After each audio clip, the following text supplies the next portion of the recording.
Yo, what's going on? Schizo Jits here to talk about Jake Paul versus Anderson Silva, the freaking legend Anderson Silva in a boxing match tomorrow. And man, I just got done watching the weigh-in, so they both, I mean, it's hard to see what Anderson, I mean, obviously he looks thinner, he's taller, by an inch or so, but he actually had to cut down from 220. So he looks a little skinny, but that Jake Paul looks a lot thicker. This weight was at 187, which kind of, I think, favors Jake Paul, because they were saying Anderson's cutting from like 220-ish, you know what I mean? He's got the dad bod going a little bit. He always was like this, a little skinnier dude, but longer, lankier, but rangier for sure. But he's cutting down from 220. That's a pretty big weight cut. I don't think he was cutting that much as far, when he was in the UFC as a middleweight. He's one of the GOATs, man. Like, this fight is going to be kind of scary to watch because I kind of like what Jake Paul is doing, but at the same time, I don't want to see Anderson Silva face down, ass up like the way Woodley was that last fight. I mean, that might break my heart if that happens. I'm a huge Anderson Silva fan. And Jake Paul looked good. He looked jacked. He looks in good shape. He's thicker. I think he's probably cutting from 210-ish. So the weight cut's a little bit of an advantage. Also, he has a huge age advantage. But where he doesn't have the advantage is experience and just the overall knowledge of fighting. Like he's been fighting Anderson Silva's been fighting for a couple decades now. I mean, his whole life. He's 47 years old. That's the X factor in this fight as far as in Jake Paul's favor, my bad, is that 47 years old. I mean, that's something real right there. That's some real shit because I'm 47. You know what I'm saying? I feel good, but I ain't fighting, for 2 decades either, like Anderson Silva at the highest level. So, and gotten knocked out multiple times. So age will definitely catch up with him at some point. But at this point, like open workouts, he looked good. I mean, he looked a little slower to me. Everyone say he looks fast still. I think he looks a little slower, but, he still looks very fluid and obviously like an Anderson, like he always has, just in and out movement, good head movement, all that, So I think he will try to come out a little elusive. I think Jake Paul is going to have to come out and start jabbing him and pressuring him immediately because I don't think Anderson does so well with the pressure. Like he's better, like if they're in the center of the ring staring at each other, posing and feigning and all that, I think Anderson will get a read on him and land something huge on Jake. Probably early, maybe they change the fight, maybe later. But if Jake could pressure him, and I don't think Anderson does so great with pressure. Like if he could jab him to death and just come in, he might be able to land that big right and finish him. If he could knock out Tyron Woodley with that punch like that, I'm pretty sure, Silva always had a good chin, throughout his whole career from prior to UFC up until the last few fights, where his chin was kind of gone after Weidman, after Weidman knocked him. That kind of the first fight. After that, you could kind of tell his chin wasn't quite the same. So I don't know if he could take that shot, man. I just don't know. I seen the stare down there. I mean, you got GSP on stage. It's like, oh my God, this fight's huge. We got GSP on stage he was kind of separating them during the stare downs. So you got 2 MMA GOATs right there. There's in my eyes, there's 3 GOATs. I won't put Khabib there yet, but maybe what's all said and done, but we got GSP, we got Anderson Silva, we got John Jones. To me, those are my 3 GOATs. So we got Anderson Silva, a legendary fighter who's seen it all. He has boxed, he's kickboxed, he's done jiu-jitsu tournaments. He's rounded as he gets. And as far as striking, that's what he always wanted to do. Back in the day, everyone wanted to see him against Roy Jones Jr., including myself. I wanted to see that because they got the same, like elusive style in there and just swag to him. I think Anderson Silva definitely is going to have the edge when it comes to just timing and distance, and he's going to have a little bit of a reach advantage. He's an inch taller than Jake Paul, but Jake does look a lot thicker, and he's been training nothing but boxing for 3-4 years now. Anderson, he's trained boxing his whole freaking career. I heard that he was training with like the Brazilian national team back in the day, all kinds of shit. So he definitely has the right timing. I always wanted to see him box, so this is going to be huge. It's hard to pick a winner. Like I said, it might break my heart to see Anderson Silva just face down, and just get knocked out like that.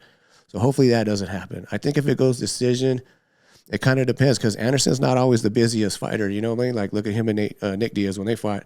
If it's not there and he's not feeling it, he's not going to engage. He's going to take his time. Tito, he ran through Tito. Tito doesn't have hands. We knew that. When he fought Chuck and all that. This last fight with Chuck, obviously Chuck was a little bit more, it was just, he just didn't look good. You know what I mean? Obviously, to put it plainly, but I mean, in the first two fights, Chuck, he was smashing on Tito. Like Tito just didn't have the hands like that, or the chin that hold up. So I mean, Anderson Silva just ran through him, like, with his precision and timing and power. Obviously, speed is power, and he's still quick. You know what I'm saying? He just don't look the same, but he is a sniper.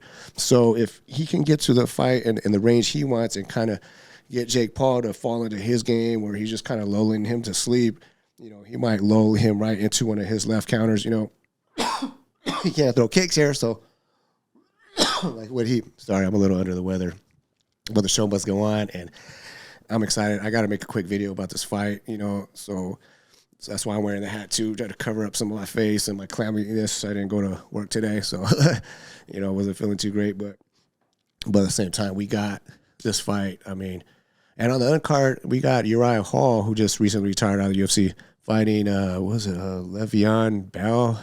I don't know. I don't really watch football like that, but he was a running back, So that's an interesting fight too, in a way. I haven't seen Bell fight, but Uriah Hall, I mean, at one point he was actually they were saying he was the next Anderson Silva. He eventually beat Anderson Silva, I think Anderson's last fight in the UFC. But and he always had just like crazy stand up, but more in the kicking range. I mean, he still holds the most terrifying knockout in tough history, in the Ultimate Fighter history. I mean, Adam something, I can't remember his last name. Adam Not Gonna Fight Again. I mean, that was the most terrifying knockout. He knocked him out for like 10 minutes. I mean, no cap, like just straight up legit 10 minutes knockout. You know what I mean? That's no bullshit. Like, everyone was like, nah, he fucked him up, and that was scary. You know what I mean? That was like, holy shit, that guy's power. Like, that's the one thing that I thought the UFC kind of dropped the ball on. Like, you got a guy like this where everyone's touting him as like the next Anderson Silva. Why you get him shitty matchups where he's just going to get taken down? Like, they should build this guy. That's one thing with boxing. They do build guys, and they give them favorable matchups so they can build their brand and get big. And so when they do get to the title, they have a name and a following, Uriah, like, right, UFC, they kind of throw you to the wolves right away. And I think I would have gave him some lower level strikers just so he could dominate and look good, but that's not how the UFC does it.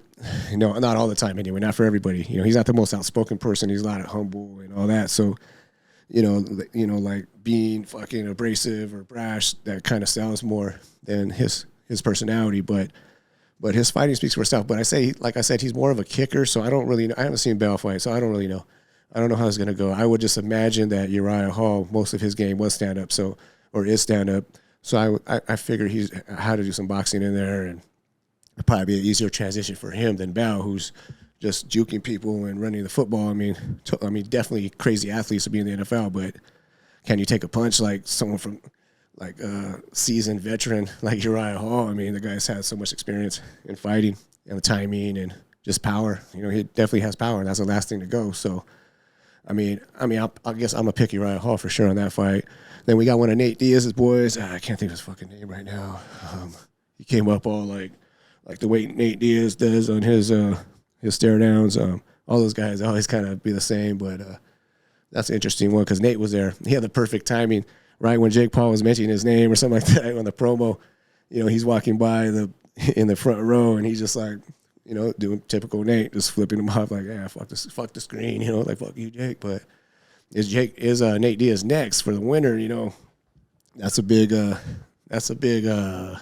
That'd be a huge fucking fight. I mean, whoever wins, it's hard for me to pick. I mean, at this stage of just age and all that, age is a real thing. I'm thinking Jake beats him. I just think maybe. I mean, I think he has to win by knockout. I don't think he could outwork Silva, I think, but I also think if he does try to just outwork him, that he could maybe tire himself out a little bit. I think Anderson's a little more efficient with his gas tank and with his movements. He's a little more fluid. He doesn't really overextend or he's not winding up with his striking, so he can move a little bit more loosely. And he's more of a counter guy, so that might actually play into Anderson's favor. But, man, this is a tough one to pick. I don't know who to pick on this one. I like Jake. I like what he's doing. Like I said, of course, Anderson Silva, man, he's the GOAT. Why do this to your legacy? That's a big question. But money, I guess. But same time, I mean, it's hard to say. I could see Anderson Silva outpointing him, but I could also see him being hesitant and not pulling the trigger as much, only, kind of just staying on the back foot a little, and I don't think that would be good for someone like Jake unless he sets him up for that, the left hand or that right hook. It's hard for me to pick this fight. I don't think Jake would have took this fight. His whole team, I mean, they're saying that a couple guys advised him not to take this fight. I'm not sure he would take this fight, without knowing that he has an advantage. Like, obviously the age, definitely not the experience, but the age and also the weight cut, I think, could be something a little too that pulls him a little more in Jake's favor if Anderson has to cut a little bit more weight at this stage of his life. He's a little older. It's harder to cut weight. And like I said, there's a bigger weight cut, I think, or at least comparable to what he was doing in the UFC. And he's fought at fucking heavyweight. He fought DC. He's fought everybody. I mean, everybody but John Jones and GSP, the other two GOATs that everybody wanted to see those fights. So who knows? Maybe we'll see if Anderson wins. He could even fight Nate Diaz or GSP if you could get GSP out of retirement. The question was posed to him, and he's like, "No, I'm done. I'm comfortable just being done, and I don't want that. I accepted it. I'm at peace with being retired and just training. Just being a beast." And he probably doesn't want to lose, his legacy or ruin it or tarnish it. And Anderson Silva had a good point. Like, everything he's accomplished, it just can't take away from it. Plus it's not a prime Anderson, but it still does take a little bit. Just like Woodley, seeing him face down, ass up. I mean that. It took a little bit out of what he was doing in the UFC. It's more like you're a meme now. You're this age. I mean, it's just a lot of risk, but a lot of reward too. So, I mean, they know what they're doing. This is what they've been doing their whole lives, especially Anderson, for decades. I mean, he's had so many fucking fights. So, I mean, this is going to be interesting, to say the very least. But I don't know. Who else is on that card? I think those are the only names that I've really know. Shit, my bad. Like I said, I'm fucking sick, but show must go on, and got to get this pick. I can't though. I can't pick against Anderson Silva because I like him so much, but I'm such a huge fan. But I kind of do like what Jake's doing. I just hope it's a close fight. I hope nobody gets knocked the fuck out. Let's put it that way. If Jake gets exposed, as long as he shows both fighters have a good account of themselves, then that I'm happy. Like, no matter who wins, I don't want to see Anderson Silva get knocked the fuck out ugly with Jake, And like I said, I like to see Jake doing something if he can handle himself at least and show, because he's leveling up big time regardless of age. I mean, you can say age all you want, but Anderson Silva beat Julio Cesar Chavez Jr., who was a one-time or a two-time world champion in boxing, even though, was kind of a lazy boxer and all that. He still has some skill. He just didn't have the drive, I think, but this fight, man, I don't know what you guys think, who you think takes it, and who you think's next for the winner, either Nate Diaz or, I want to even say GSP, because at this point he's still holding to, like, I'm not going to fight. So, but he is right there, in between them on the face-off. So, I mean, he's there for a reason too. You know what I mean? Why would you pick GSP? He wasn't a boxer. He's an MMA guy, but he's from Canada or whatever. Like, why are you bringing him in for this type of fight? Unless maybe they're trying to draw him in, but like a Legends League type thing. But I still think Nate Diaz is the front runner for the winner, or even the loser. I mean, who knows? I think the winner would make more sense for Nate. And I seen Mike Perry actually called out Nate Diaz too. He just said hi or something, like like a tweet. Like he was saying something like that, like because Nate Diaz was saying, I want a real fight, real fighters or some shit like that. And then Mike Perry, who's in bare knuckle now, he's like, hi, like, I'm right here. Let's go, So that'd be interesting. I got Nate on that all day. He's too long, better boxing. One thing I was noticing that, man, Jake Paul has a huge fucking melon, dude. Huge head, big target, big jaw, big chin compared to Anderson. Anderson always had a good chin, up to his last recent fights, but so I don't know. That's a big target for Anderson to hit. I mean, and he's already accurate and precise and all that. So, and sharp. So I don't know. I'm kind of leaning. I'm leaning Anderson. I think he could do some stuff that Jake hasn't seen yet. I mean, even Woodley has some success there, but I think it was more like raw power and aggression that you had to respect. Where Anderson is more of the fluidity of his striking, and you know, I mean, he's a way better striker. I mean, there's a legit striker, boxing age or not, but it's definitely a factor. Like, I don't understand why Jake even takes this fight, honestly, because it is lose-lose for him. If he loses to a 47-year-old, he's gonna be like, "Oh, he lost," even though it's one of the GOATs and one of the best strikers of all time, a legend, in the sport of combat sport. I still think it's a lose-lose. Even if he beats him, it's like, oh yeah, it's his best guy, but he's still a little older guy. I mean, I don't know. I don't think, but whatever. They know what they're doing. He's making a shit ton of money, whatever he does. So you can't knock that. You can't question that. Really, it just is what it is. What they're gonna do, and people are gonna line up and watch it. So we'll see what happens with it. Let me know what you guys think. I kind of made a pick, I think, didn't I? Who was that? I hate picking fights. Honestly, I do. I mean, a lot of times, if it's video games, I could be like, all right, if have these guys in a fucking boxing match, and I'm Anderson Silva, I know I could beat Jake Paul. You know what I'm saying? So it's like, if they do what they're supposed to do, what they're capable of doing, I'm good at picking fights. But you never know. There's a fight game. Anything can happen. And they did make a bet. Jake kept his betting streak alive for his fights.